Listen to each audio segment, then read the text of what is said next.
We're live all morning from the Columbia Room, where we are experiencing unexpected ways that they're utilizing and incorporating flowers into food and drinks. This is the head bartender, Susie. We're back with more right after this. Okay, that looks amazing. It looks amazing, right? Something to do this weekend for sure. Well, Andy's also gearing up for something else to do this weekend, grabbing a drink. Happy hour is starting soon. Andy, what are you doing to explore the options? You know, there are a lot of options, and one of the great places in DC is the Columbia Room, right? They're award-winning, and in the Columbia Room, there is the Punch Garden. So that's where we are this morning. Check this out, guys. This is fried reindeer moss. Now, what's cool about that is we're going to create a drink that complements that. We got the head bartender here of the Columbia Room, Susie, joining us. Gosh, all right. So you guys, what are you doing to embrace spring? We are doing a whole menu all about flowers. I love it. It's called Floriculture. Cool. So what are you mixing up for us? So this one's our chrysanthemum cocktail. It's going to be some dry vermouth, some apricot brandy, and we have a chrysanthemum tea syrup, a little bit of absinthe lemon juice, and then some soda water. So it's a nice, long, refreshing drink. This is kind of the starter for the menu. Look at this. So. You got to be part mad scientist to work here, don't you? A little bit. Because when we go through, visit your website, we see so many awards. So what is it? How do you guys continue to be so innovative? I think, working with each other and just the continued inspiration every day, working with our chef, just look at that. Yeah. Okay, so this is which drink again? This is the chrysanthemum cocktail. So we've got a little bit of chrysanthemum tea, lemon, and then apricot brandy. All right, and then you know what this goes great with? Fried reindeer moss. Right? Who knew? But don't worry, we've got the chef by. He's going to talk about how these two marry together, what makes it so special, and really, where do you even buy fried reindeer moss? I have no idea, but I can't wait to try it, tell you guys about it. I'm going to try this first, right? Chef's over there smiling. Cheers, guys. All right, so we are at the Columbia Room this morning, the award-winning, let me just put that out there. And the space that we're in this morning, this is the Punch Garden. Well done. This is lovely. Yeah. I love it. And you know what? If it were to start raining, we're totally covered, so you got to appreciate that. Johnny's the head chef here. Floriculture. Yeah. This is, you guys have created a buzz in the city about this, and what makes it so unique? One of the biggest things about the Columbia Room is the collaborative effort between the culinary and the beverage side. Like, it's not just we create separately and we come together and make this mishmash menu. We work together, we plan menus out months in advance. We find different ways to extract flavor with the culinary development of some of the cocktails, and the cocktails, then we like, well, why don't you try this? So it complements each other. So it really is like all of us working together to build this, which I think makes it that much more unique. Well, and what's cool about it too is it's not just using flowers or greenery as a garnish. It is truly innovative. You can extract different flavors from different flowers. Some are bitter, some are sweet. So rather than just like, let's just put it like on people. there. Yeah, exactly. We're all beautiful flowers. Sweetness. That's right, aren't we? That's right. Okay, now this is the thing that really got my attention online. So what are we looking at here? So this is a fried reindeer moss. So one of our farmers gave me a bunch of moss one time, and we were doing it for a little snack. Just like, take this off my hands. Do something with it. A lot of people use it for garnish, but if you clean it, purge it, soak it, clean it again, and clean it again, you can fry it up and eat it. So we've just taken some, let it dry. Okay. Then we make basically a little mayonnaise out of sake leaves, which is like the leftover leaves from the production of sake, dried out.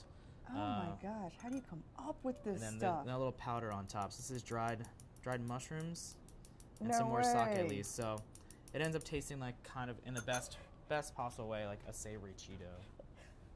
Oh, really? Yeah. That's not going to make me fly, because I think of like Santa's reindeers eating this stuff, right? No. They're like, whoo, take off. Let me take a little bite. Okay, Yeah. so while I'm taking a bite, it's complemented with, just a little. Just a little bit more. Absolutely. Just to make sure you so get it. what are your hours? When do you guys open? So we're open every day except for Sunday and Monday. The tasting room, That is awesome.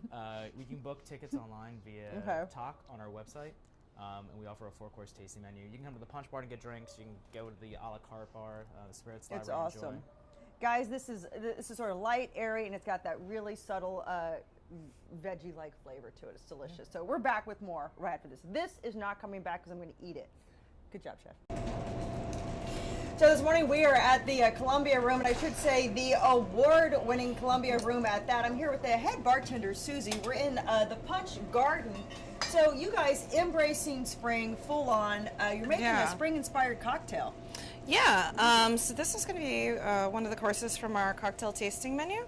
It is Dandelion Negroni. What, dude? Last time I had a dandelion, I was like, 5 years old, sitting in the front yard. Well, pretty much all the parts of dandelion are edible, the roots, the leaves, the flowers. So we're utilizing the leaves, we're blending them into some vermouth, and then, So how did you, I don't know, what did you do? You have the vermouth, and then how'd you get the essence of the dandelion in there? We really just blend it in a blender, strain it through cheesecloth, and then it's a lovely green color. We do it every day. So it's like a nice fresh bitter note that it adds. So it's really cool. So in the lineup, I know that this is part floriculture. You guys sort of have it's something special in the tasting room, right? Yeah. Okay. So where does this fall in the lineup? So this is the last cocktail. So this is kind of like your digestif, your end of the evening cocktail, if you will. Yeah, that's right. Kind of wrapping up the night. Yeah. Something to help you digest everything you've ingested. That is beautiful. So yeah, Man, so Dave, Dandelion take a look at Negroni. that. This is the one that cameraman Dave has been talking about because he was so excited about the color. Now, I don't know if green's his favorite color. We don't know that. But so the tasting room, are people encouraged? Do they have to just show up? Is it reservations? You need to make a reservation Okay. online. You can do it through our website. Yeah, 4 courses, 4 pairings, 4 food pairings. So, I love it. Yeah. Embracing spring, and I'm going to embrace a sip of this drink right now. Thank you very much, Susie. Cheers. We're back with more right after this. Cheers to you. Coming up, we're finishing up the morning at the Columbia Room, where we are embracing the colors and the aromas of spring. Don't go away. Welcome back to Great Day Washington. This morning we are at the award-winning Columbia Room, and floriculture is what they have going on right now in the tasting room. Head chef Johnny, okay, so we talked about the reindeer moss, which was actually incredibly delicious and unique, like unlike anything I've ever tried before. What are you going to whip up for us now? So going with Susie's cocktail, kind of utilizing dandelion, we wanted to kind of go the opposite way, so complementing it with something sweet. So we have a little vanilla tart with a beet and orange curd. Beet and orange. Ah, okay, well, I see the beet coloring right there. That, and then rose water. So this is like the end of the tasting, right? Yeah, so we try to finish with something a little bit sweet. And again, this is something where both departments work very closely together. This was a collaborative effort. Oh yeah, absolutely. So the idea is it's meant to kind of look like a little flower box. It totally does. So what is it that it looks a little bit like dirt? Yeah, so it's a couple different bits of bitter chocolate, cocoa, peanuts. It is so cute. It's almost too cute to eat. How do you eat it? Just one bite? Throw it back in one bite. All right, guys, You I'm got going to this. eat this adorable little thing. Columbia Room. Guys, thank you so much. Johnny, you we for having appreciate us. it. Susie, you're the bomb. We appreciate it. All right, guys, let's send it back to the ladies in the studio. I'm going to eat my cute little flower box here. One bite. Go for it.